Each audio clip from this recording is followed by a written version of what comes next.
કે જો હવે તમે બધું સંભાળો, અમે હરિભજન કરીએ. બસ ઈ કઈ વનમાં જવાની એટલે કઈ ભાગી જવાનું, વનમાં વહી જવાનું ઈ વાત નથી. ઘણા તો ડોશીઓમાં એક થેલી ત્યાર જ રાખે, એમાં એક બજરની ડાબલી હોય, એક નાનો એવો રૂમાલ હોય.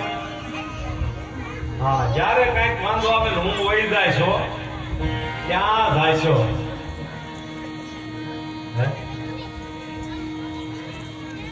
જાવાની વાત નથી, જાગવાની વાત. જય હો. જાગો, ભાગો નહીં.